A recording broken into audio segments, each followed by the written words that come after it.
If I were to tell you that I've owned this bike for over 3 years, would you believe me?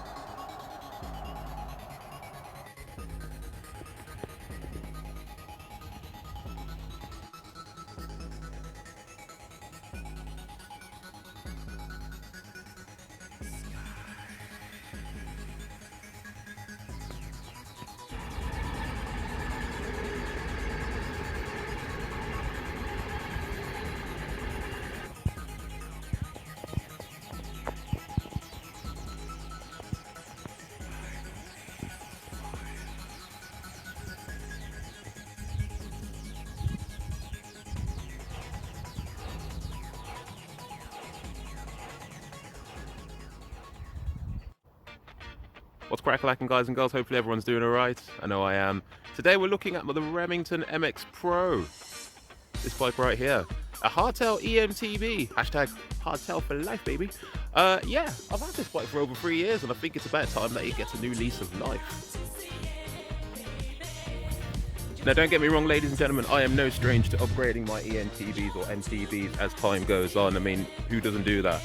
But this bike in particular, for a while, the components on it have kind of showed its age. So I figured, let's go back to the drawing board, reassess as to what nowadays EMTBs are rocking, and then go from there. Speaking of cross country, that's the whole reason why I got this bike. I actually wanted an e-bike which was effectively going to be an XC equivalent. Obviously at the time, like, the components were kind of lacking, and so things have been swapped out as time has gone on. Like, yes, it's running a Fox 32 up front, but I'm not gonna lie, actually, that was put on the bike the moment I more or less got it. And the Thomson Elite dropper seat post there, you know, it's 120 millimeters of travel. It's okay, it does the job, and you know, it's a very, very, very light dropper seat post. But you know, for anyone who knows Thomson Elite dropper seat post, you know the reason why you're paying so much for them. But effectively, this bike, it is light for what it is actually, and it's technically classed as a full-powered EMTB because of the Bafang M400 motor. The Bafang M400 motors are very versatile in nature. They can be operated by both 36 or 48 volt batteries.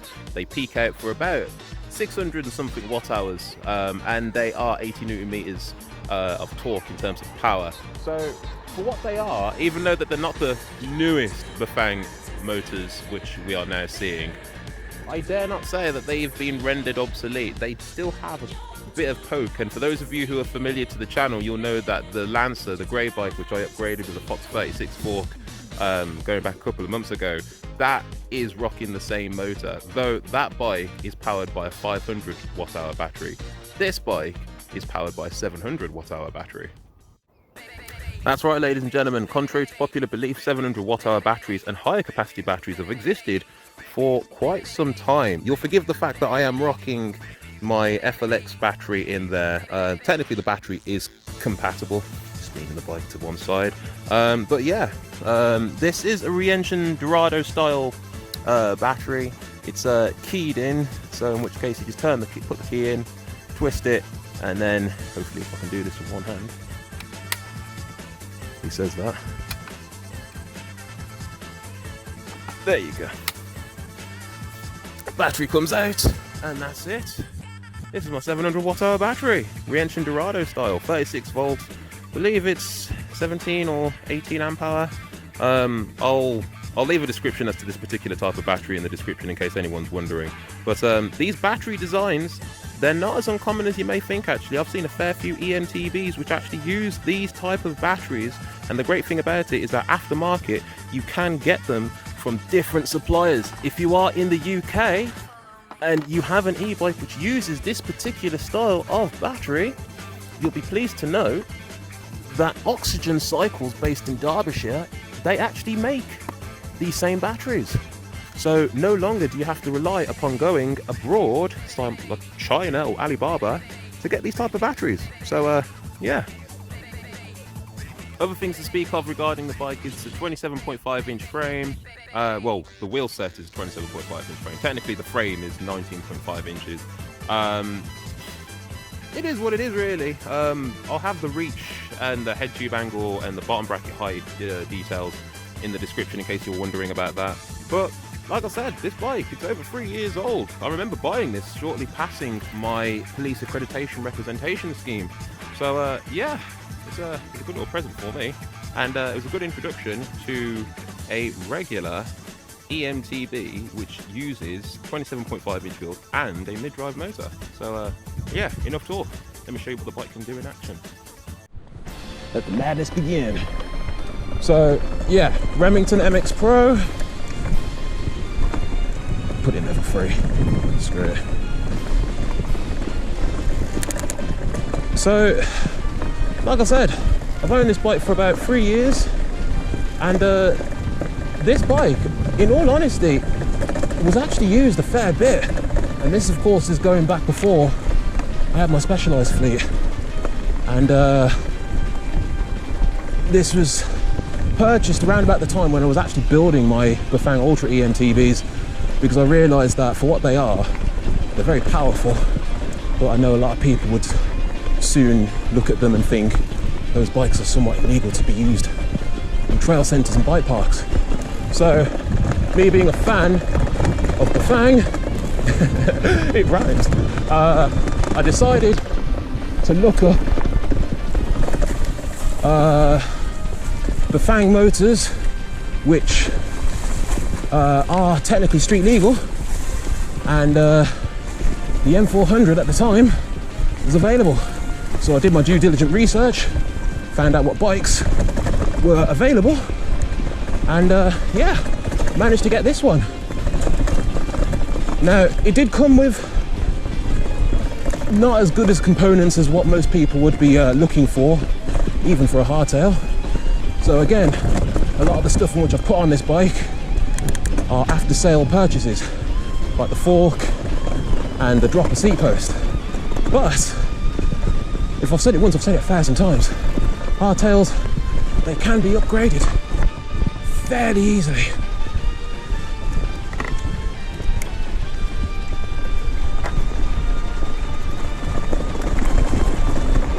Gee whiz.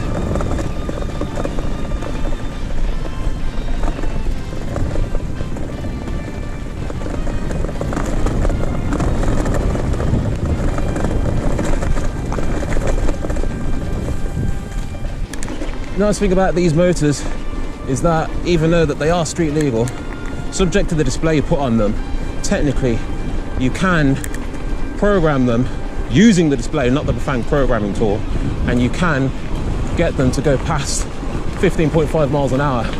So how I remember setting this bike up, whoa man, I programmed this bike so the top speed was 25 miles an hour, which you can totally do, which is awesome.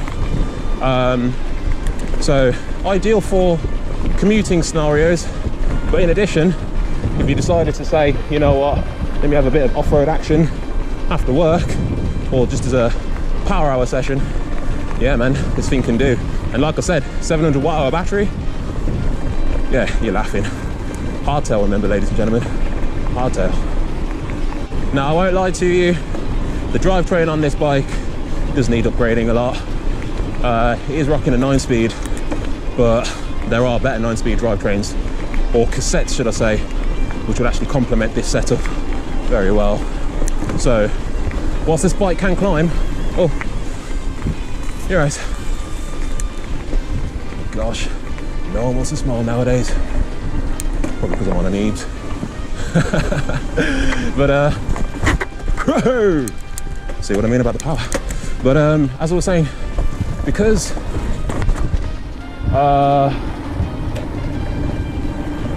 it's a hardtail, I wouldn't mind obviously upgrading the drivetrain so it can be a lot more efficient whilst moving. Like, this thing can climb, but currently I do note that I have to put it in high levels of assist in order to really gain the benefits of that good climbing gear or climbing power. Whereas if I had a, say, I don't know, 1140 tooth cog in the back, 9-speed, which you can get, then I'd know that I wouldn't have to have it in like level 4 and I'll just be able to spin to the top at my leisure. Control's quite nice, and the Bafang M400, which are workhorse of motors, you know, you can put the power down and know that you're going to get what you want out of it in return. Funnily enough, actually, beyond that of the display, these motors are programmable.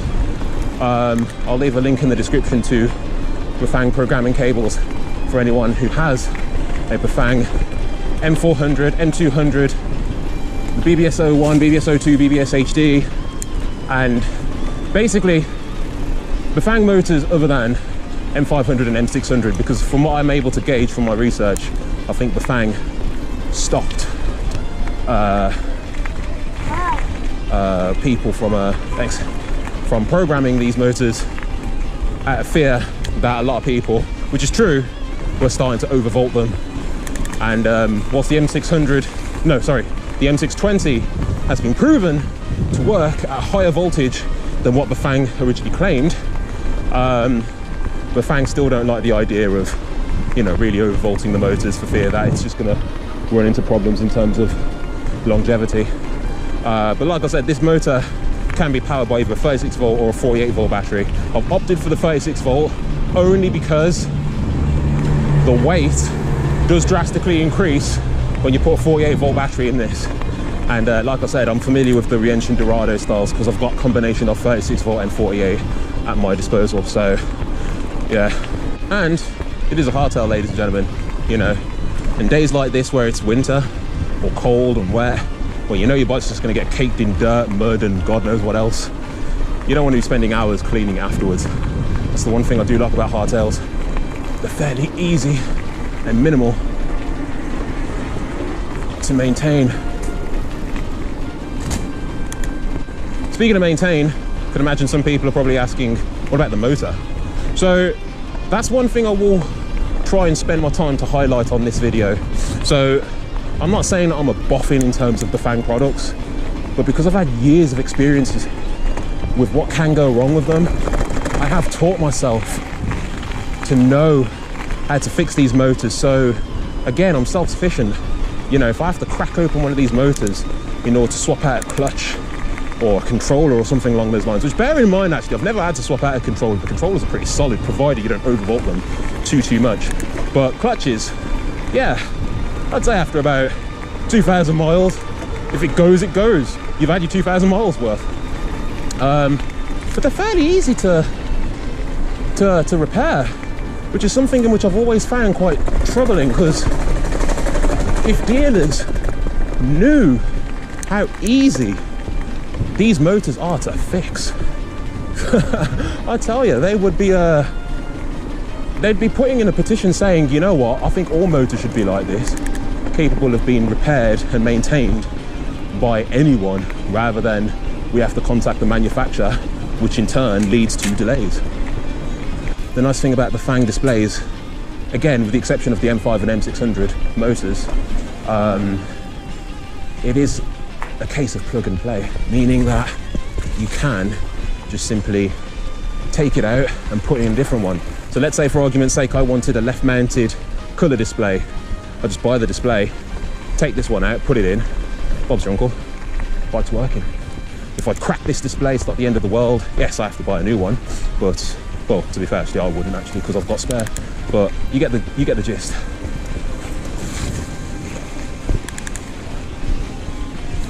As for the feeling and the motor itself, I can imagine some people probably wouldn't mind knowing what does it feel like. So if I were to try and describe the feeling for anyone who's never swung a leg over a Bafang motor, imagine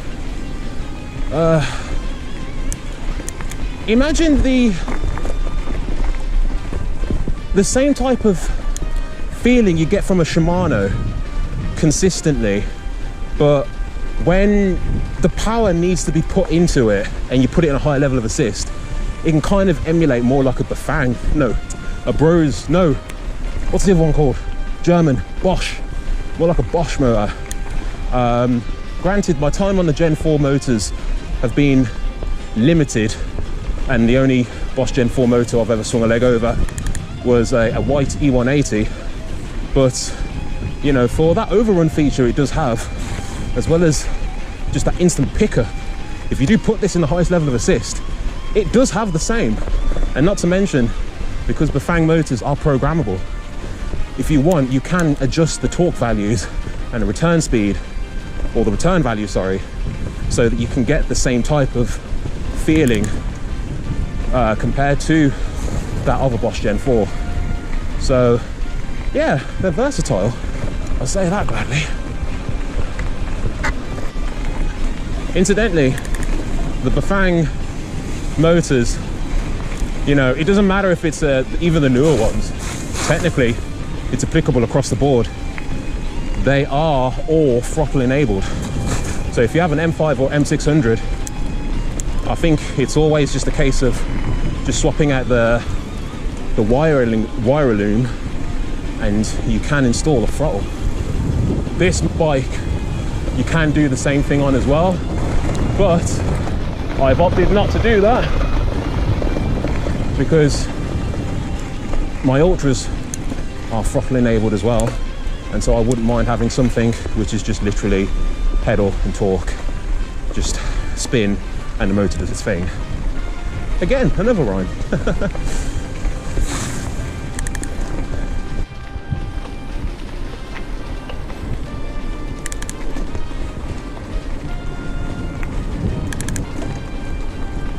So speaking of, you know, this e-bike and such, I can imagine a select few of you are probably wondering how much I paid for this. You'd be shocked if I told you how much I actually paid for this, including postage and packaging, because I think a lot of people are just going to be upset. But okay, I paid, converting it into pounds at the time, £920 for a mid-drive EMTB Hardtail with a 504 watt-hour battery, going back 3 years ago. Speaking of frame, hydroformed aluminum alloy, so that's probably the reason why it is so light. Bloody hell, this thing can move when you want it to. What level of assist do I have it in? I've got it in 4. Bloody hell, that's no wonder that's the reason. Just drop it back into 3. But like the pickup on this for the motor, it is incredible. Like, I'll put it in 5 just so you guys can see. Whoa! Jeez, man. Remember, Hardtail.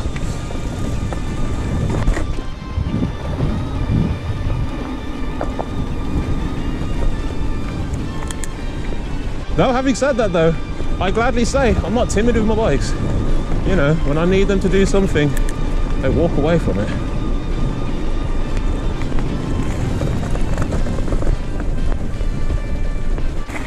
Oh, Magic Marys!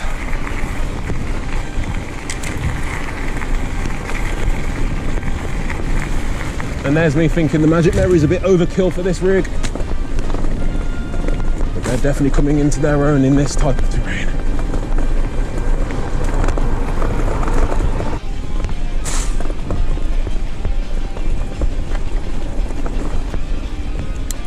So I'm not too sure if you can actually hear the motor working. If you can, fair play to you. If you can't, then yeah, yet another reason why the Bafang motors are so awesome.